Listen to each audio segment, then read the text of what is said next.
Good morning, everyone. Thank you so much for joining us today. The weather's beautiful outside if you haven't been outside yet. My name is Christina Hisamoto. I work for the California Department of Transportation, also known as Caltrans. I have worked in human resources at Caltrans for a little over 14 years. I started actually with another department, and then I transferred over to Caltrans, and I haven't left since. I really do love my job. I think it's a really great, I've promoted, I think 5 times. So we definitely foster that upward mobility and that career progression. So what I'm going to do, I hope that this website does look familiar to some of you. This is where all of the state departments post jobs. This is where candidates go to apply. Everything happens on this website. So this is the Cal Careers website. What I'm going to do is, so this is just the homepage. It's based up here by user.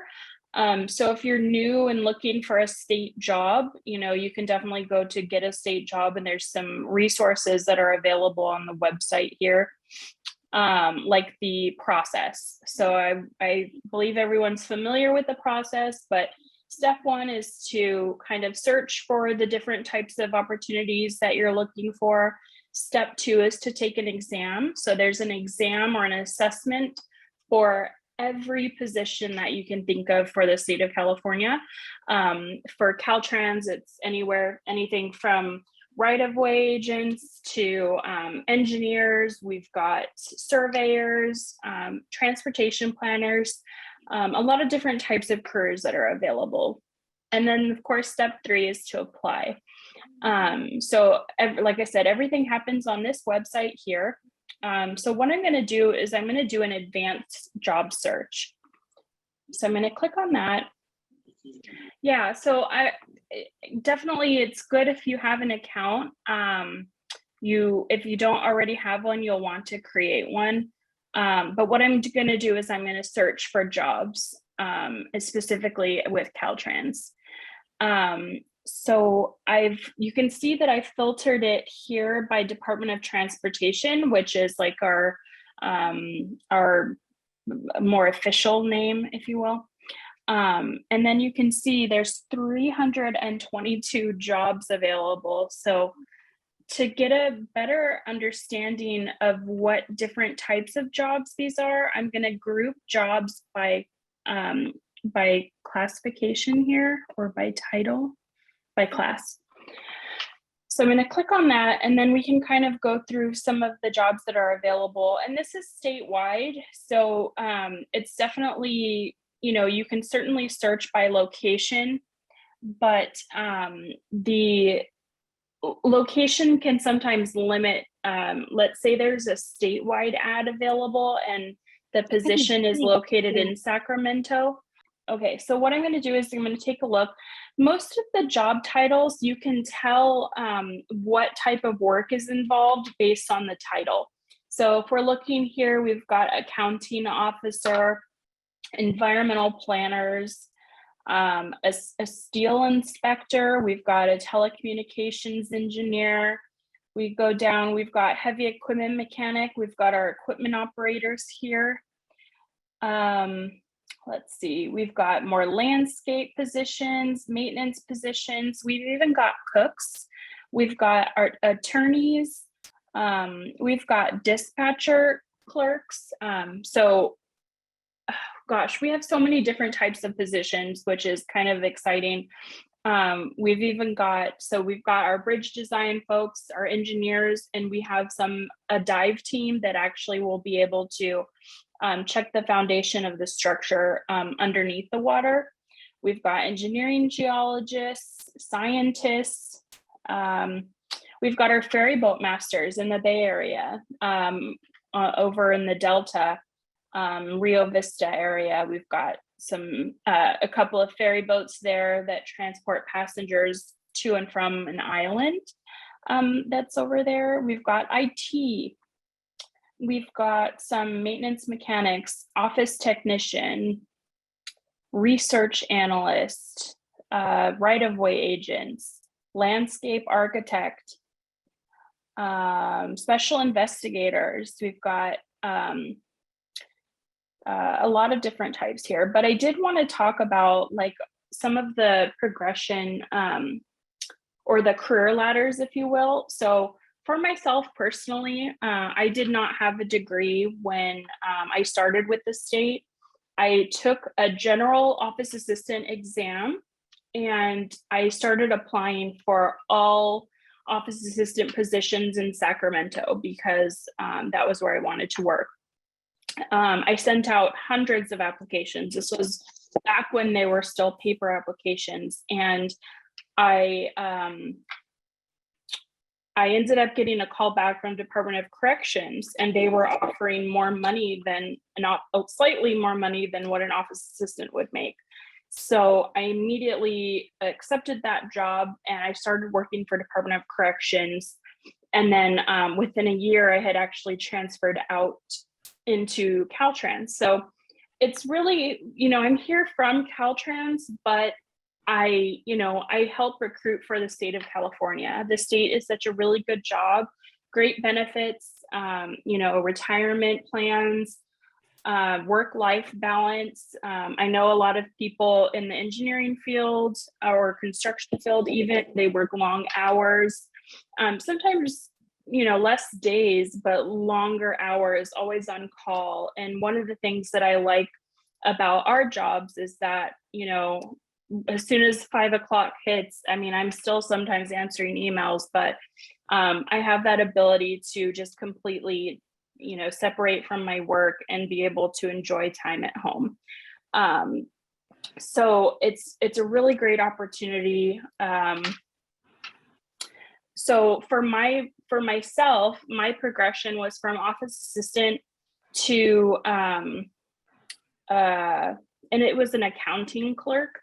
But then I switched because I went from an administrative type of position to an HR position. I was able to transfer to the HR specific. So say if you're looking for an office assistant job or an office technician job, you can actually just type in technician or assistant, and you can get other types of technicians that sometimes offer a similar pay scale and similar minimum qualifications. So we've got office technician. So let's just say, for example, we've got office technician here. We've also got personnel technician. So personnel technician is going to be someone who works in personnel and HR. Probably some of the typical tasks might be, keeping official employment records, helping with sorting data or files. It can be a lot of different things like that. We've also got program technicians, which doesn't look like we have any openings for, but other departments use program technicians. We've got a lot of different opportunities. Thank you. Human resources. Okay, so there are other opportunities. So let's say you want to go into maintenance. So our entry-level maintenance positions are the service assistant maintenance, which requires just a training certification, which is something that we offer here online. And it's pretty quick. It's a quick training video and then a questionnaire at the end. And then you would qualify to start working as a service assistant maintenance. That's our entry level. And then from there, we go to the Caltrans highway and landscape maintenance workers. The highway maintenance workers will be the ones assisting with lane closures on the freeway. So say there's an accident or maybe there's there's going to be construction going on. So we have highway maintenance workers that work with lane closures. Maybe someone hit a guardrail and so they're repairing the guardrails. Landscape maintenance workers, they might be spraying pesticides. They might be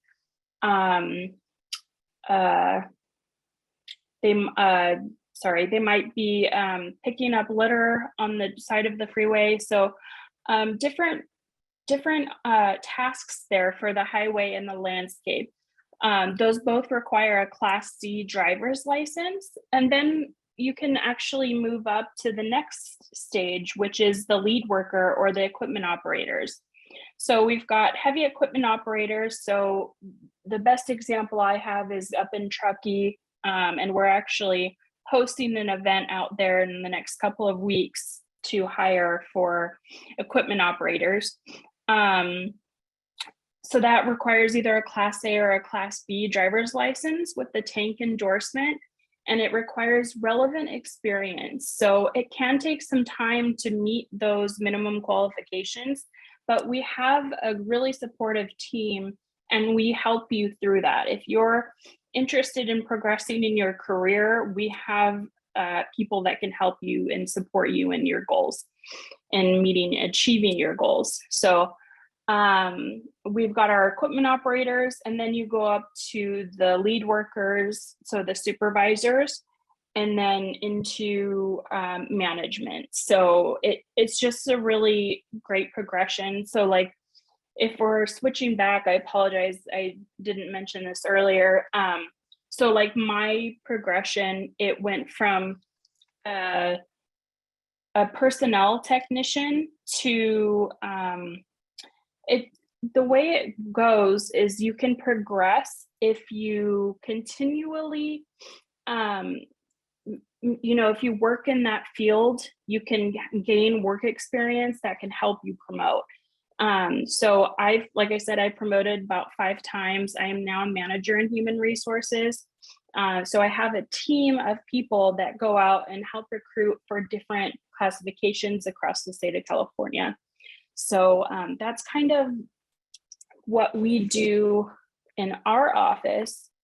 I'm just trying to see if there's anything else specifically that I can point out on the website. So the website, like I said, this is for the entire department. This is not cutting it down based on location, but you can type in any filter. You can pick a job category. So if you're specifically looking for, let's say, office and administrative support, you can filter this to those types of jobs. Then if we look down, we've got our dispatchers. So a dispatcher clerk, we have traffic. Can you go over 2 questions? Personnel specialist was one of them that someone asked, and then the highway maintenance worker, they wanted to know more what you're talking about, like qualifications and stuff. Okay, so let me go back. Well, because I'm here, I'm going to just click on personnel technician. Absolutely. So these are jobs that are open right now in Yuba County and in San Joaquin County. I'm going to go ahead and look at Yuba and take a look. So this is a job announcement for a personnel technician. This will have most information that you need to know about this job. So this first little bit is going to be information on what they're going to do. So you can see that this person is going to be a liaison. They're going to, it looks like they're going to work, let me move this, working with all of these different offices. So collaboration, disseminating personnel, payroll information, receives, distributes personnel related documents.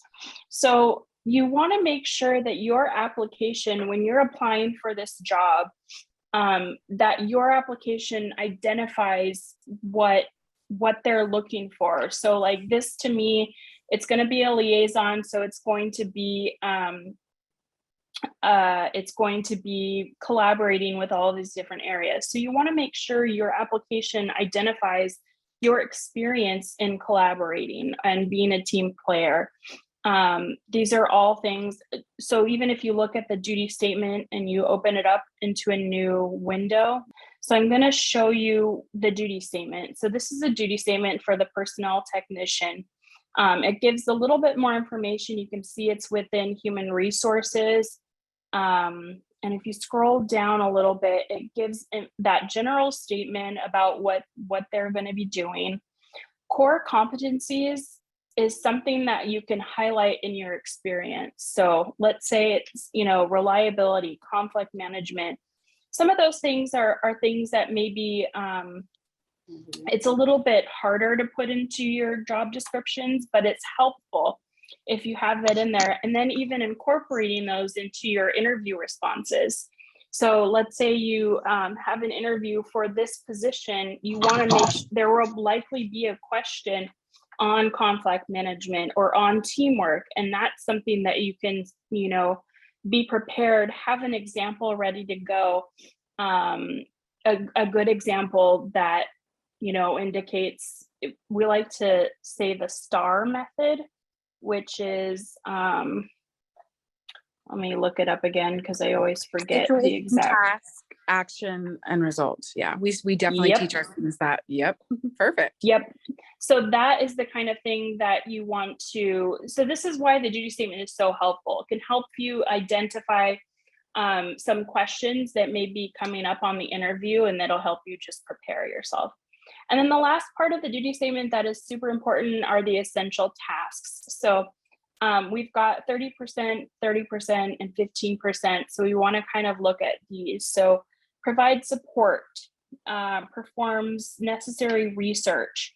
So let's say you were, so like for myself, this was years ago, but when I started with the state, I was working as a cashier at a car wash, and you don't always think of ways that your experience, like it was hard to show that what I was doing was clerical, but I was providing support. I was providing support to the detailers. I was providing support to the customers. Like, it's just ways that you can identify certain aspects of your job that are relevant to the job that you're applying for. Okay, so now we're going to go back into the Caltrans highway maintenance worker. So those positions, we're going to go back to that search here. Nope. We're going to remove the office and administrative support occupations and go down to Caltrans highway maintenance worker. So this is a listing of statewide opportunities. So what I'm going to do is look at, I'm going to look at this one for Contra Costa County. So this is, you can see the pay here. You can see that it's a permanent full-time position. And then you can see that the final filing date is April 11th. So I'm going to go ahead and click on this one. This one is different. So the minimum qualifications for this can be found here. So we're going to click on this, and it's going to open up a new page on the maintenance series. So it goes into the highway maintenance, the landscape maintenance workers, our equipment operators. Then we have our lead workers here, and then the maintenance supervisor. So we're going to scroll down to the minimum qualifications. So all of these classifications require a Class C driver's license. Some, like I said, the equipment operators require a Class B or a Class A. This part can be a little bit confusing, interpreting the minimum qualifications. But if you feel that you meet these qualifications, then apply. Take the exam, apply to any position that's available, because it's very competitive. So for the highway maintenance worker here, it's either 1 year of experience as a service assistant maintenance, which is that very entry level position that does not require a driver's license, just that certification training. And then a year of experience or a year in general laboring work in construction or maintenance. But the part here is that the education is equivalent to completion of the 8th grade may be substituted. So if you've completed 8th grade, you can qualify for this. But, that doesn't, I think, because the minimum qualifications are at that level, there's more people that are applying for these jobs, more competition. So you just want to make sure that your application identifies relevant experience so that it sets you apart, whether, and experience can be volunteer, it can be at home, raking the leaves, things like that are things that would help you in either the highway maintenance or the landscape maintenance worker. So it's, again, for the landscape maintenance worker here, it's equivalent to completion of 8th grade may be substituted for the required experience. And that experience is in maintaining orchards, vineyards, truck crops, nursery stock, or landscape plantings.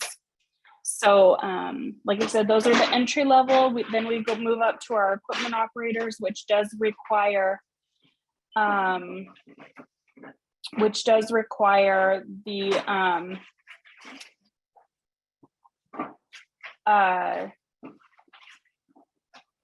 experience in those entry level classifications here. Okay. So there was another question in there. One was, what about background? So what positions, how would they know if it requires a background check? Because some of our students are from re-entry population. So we want to encourage them to apply to certain positions. Do you have, is there a specific job? Okay. There are no background checks unless you're getting into those special investigator classifications. Caltrans is so there was an assembly bill several years back that was called Ban the Box. So we used to have a box on the application that asked you to identify whether or not you had been convicted of any misdemeanor or a felony, but that is not required now, and it's not something that you're required to disclose. So, it wouldn't be something that you need to share with anyone. And then like for these maintenance positions, for the office work, there are no background checks. Thank you. Someone did also ask to go over IT. Well, and the best way to look at them is really through, if you look at under state employees, there's a section here called job description and salary search. So I'm going to click on that, and you can actually type in, I'm going to type in information technology, and you can actually see the progression. So if you click on any one of these, so I'm going to view the class spec, you can review it all. This is the progression, this is the probation period, and it tells you everything that you would need to know, like the different types here, the description of each series, so the IT technician, and then you go move up to an associate, and so on and so forth. If I already have a position with the state, can I lateral into another position without taking an exam?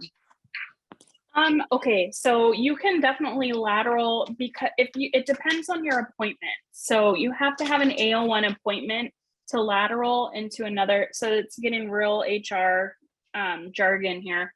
An AO1 appointment is a list appointment. So if you have a list appointment, which means you took an exam and you were appointed to a specific classification, you can transfer to another department, even another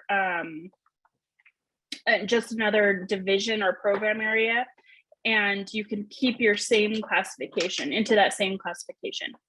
If you're looking into a different classification, it would likely still require an exam, but if you have specifics, I could put my email address in here,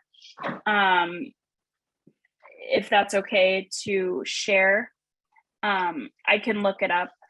Absolutely. I think it's encouraged. I just want to caution everyone, if she does put the email in the chat, please don't, please use our resources first before you ask, because we may have the answers, because we do work closely with Christina, but for these specific questions, like what Joseph just asked, and I presented to everyone, I would definitely reach out to her directly, because those are, she has to look it up, kind of thing. So like if you need a resume, or you're wanting to apply for a job, or you want us to assist you with that, we do that at the Center for Workforce Solutions. So you have access to us because you guys are students and or graduates. I just want to make sure we differentiate everything. So thank you, Christina. Of course. And then I'm trying to see if there were other questions. What about education, not having a diploma, but working Oh, towards okay, it? yeah. So like for myself, I did have a diploma, and that was, the position that I went into only required a little bit of clerical experience. So it really just depends. There's the highway maintenance worker and landscape maintenance workers that just require completion of 8th grade. So, if you're looking to be outside, I think that's kind of the biggest thing is when we talk to people who are interested in applying with the state, do you want to be outside? Do you like working with your hands? Or do you prefer to be inside, in an office setting? That's kind of where we start. And then we kind of go from there to see. So those highway maintenance and landscape maintenance workers, the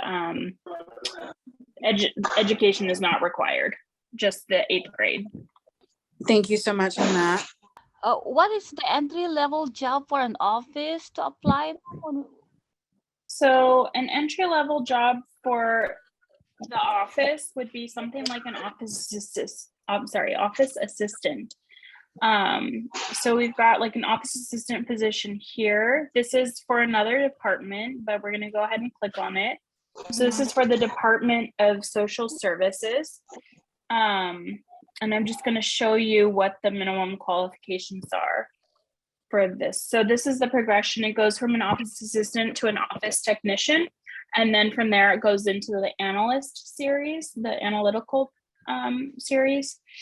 Okay, so office assistant requires 1 year in-state service performing the duties of an assistant clerk. And if you don't have that, it can be education completion to equivalent to completion of the 12th grade. So if you've graduated from high school, then you qualify for the office assistant position. There's also the typing position that just requires you to be able to type 40 words per minute. And then you can actually, you can submit that certification with your application.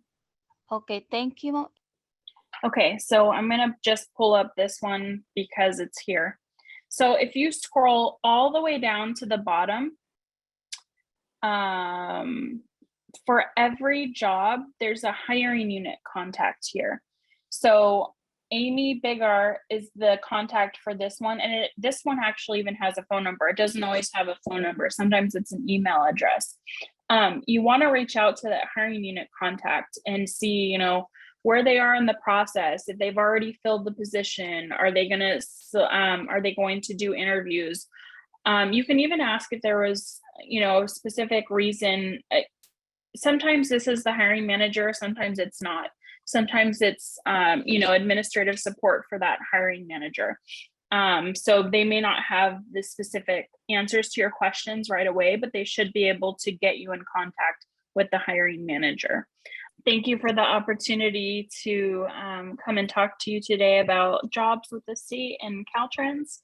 And I look forward to hearing from some of you.